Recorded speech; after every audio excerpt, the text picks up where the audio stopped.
from the English Standard Version of the Bible by Crossways Publishing, a division of Good News Publishing of Wheaton, Illinois, for our continued reading of the Bible through the year.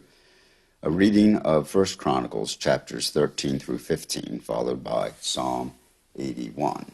1 Chronicles chapters 13 through 15. David consulted with the commanders of thousands and of hundreds, with every leader.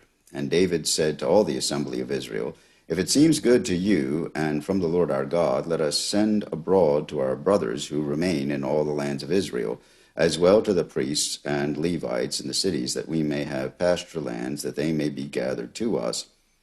Then let us bring again the ark of our God to us, for we did not seek it in the days of Saul." All the assembly agreed to do so, for the thing was right in the eyes of all the people. So David assembled all Israel from the Nile of Egypt to Lebo-Hamath to bring the ark of God from Kiriath-Jearim.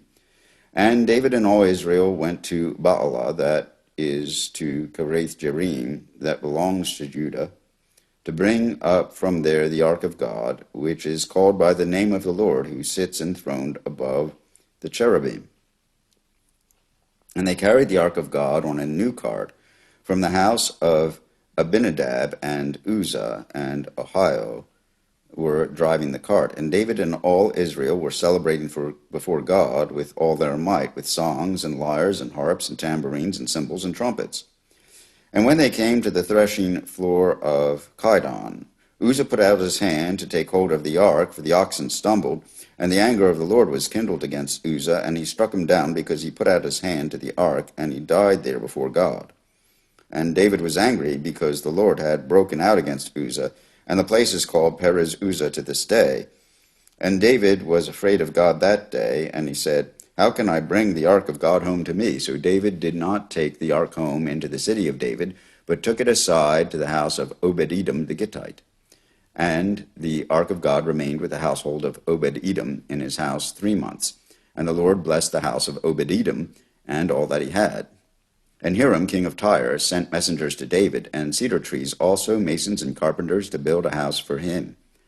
And David knew that the Lord had established him as king over Israel, and that his kingdom was highly exalted for the sake of his people Israel. And David took more wives in Jerusalem, and David fathered more sons and daughters. These are the names of the children born to him in Jerusalem: Shammua, Shobab, Nathan, Solomon, Ibhar, Elishua, Elpelet, Nogath, Nepheg, Japhia,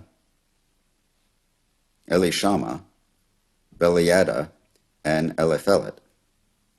When the Philistines heard that David had been anointed king over all Israel, all the Philistines went up to search for David, but David heard of it and went out against them. Now the Philistines had come and made a raid in the valley of Rephaim. And David inquired of God, "Shall I go up against the Philistines? Will you give them into my hand?" And the Lord said to him, "Go up, and I will give them into your hand." And he went up to Baal Perazim, and David struck them down there. And David said, "God has broken through my enemies by my hand like a bursting flood." Therefore the name of that place is called Baal Perazim. And they left their gods there, and David gave command, and they were burned. And the Philistines yet again made a raid in the valley. And when David again inquired of God, God said to him, "You shall not go up after them. Go around and come against them opposite the balsam trees. And when you hear the sound of marching in the tops of the balsam trees, then go out to battle, for God has gone out before you to strike down the army of the Philistines." And David did as God commanded him, and they struck down the Philistine army from Gibeon to Gezer. And the fame of David went out into all lands, and the Lord brought the fear of him upon all nations. David built houses for himself in the city of David, and he prepared a place for the ark of God and pitched a tent for it.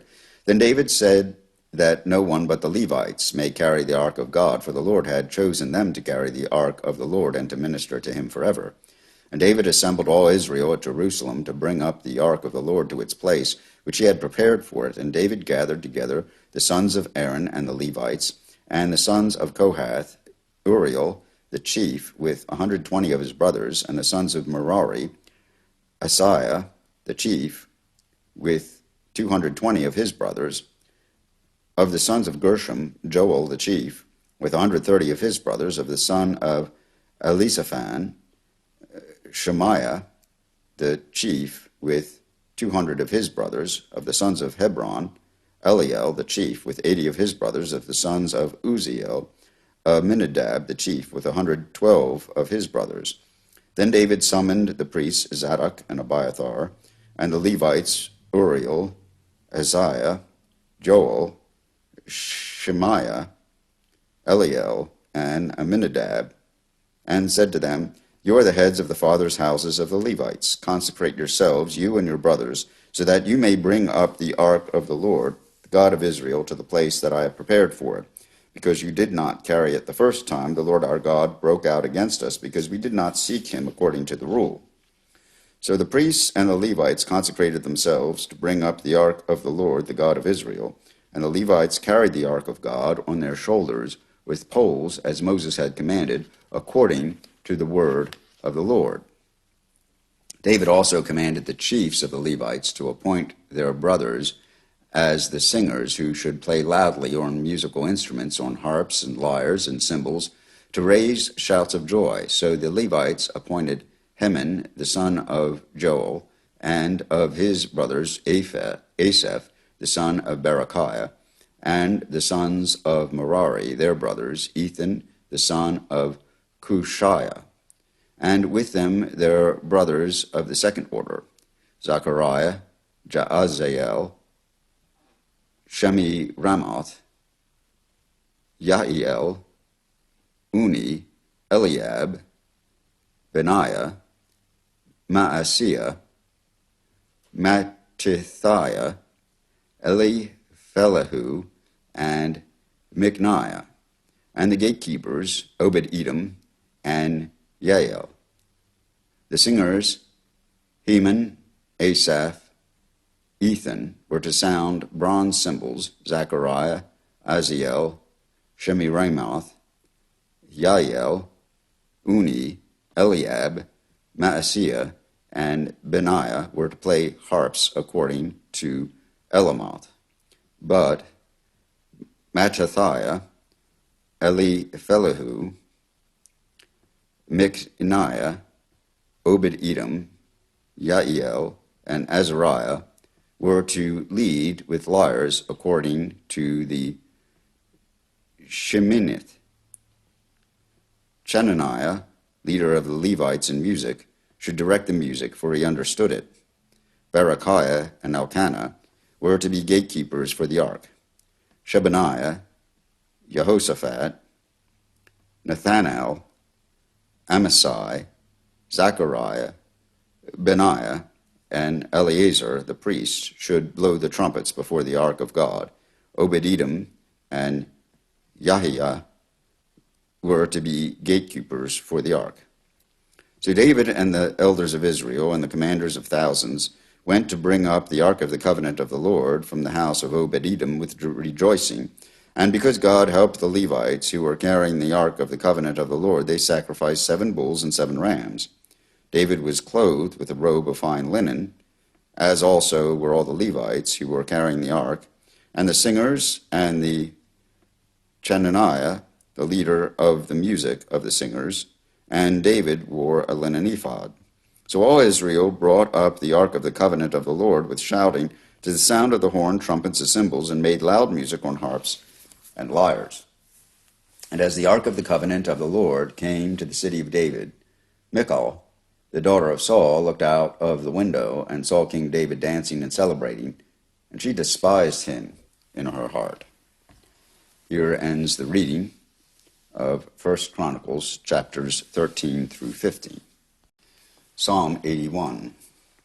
Sing aloud to God our strength, shout for joy to the God of Jacob. Raise a song, sound the tambourine, the sweet lyre with the harp, blow the trumpet at the new moon, at the full moon, on our feast day. For it is a statute for Israel, a rule of the God of Jacob. He made it a decree in Joseph when he went out over the land of Egypt. I hear a language I had not known. I relieved your shoulder of the burden. Your hands were freed from the basket. In distress you called, and I delivered you. I answered you in the secret place of thunder. I tested you at the waters of Meribah. Hear, O my people, while I admonish you, O Israel, if you would but listen to me. There shall be no strange god among you. You shall not bow down to a foreign god. I am the Lord your God, who brought you up out of the land of Egypt. Open your mouth wide, and I will fill it. But my people did not listen to my voice. Israel would not submit to me. So I gave them over to their stubborn hearts to follow their own counsels. Oh, that my people would listen to me, that Israel would walk in my ways. I would soon subdue their enemies and turn my hand against their foes. Those who hate the Lord would cringe toward him, and their fate would last forever. But he would feed you with the finest of wheat, and with honey from the rock. I would satisfy you. Here ends the reading of Psalm 81, and these readings of Chronicles 13 through 15 and Psalm 81 from the English Standard Version of the Bible by Crossways Publishing, a division of Good News Publishing of Wheaton, Illinois.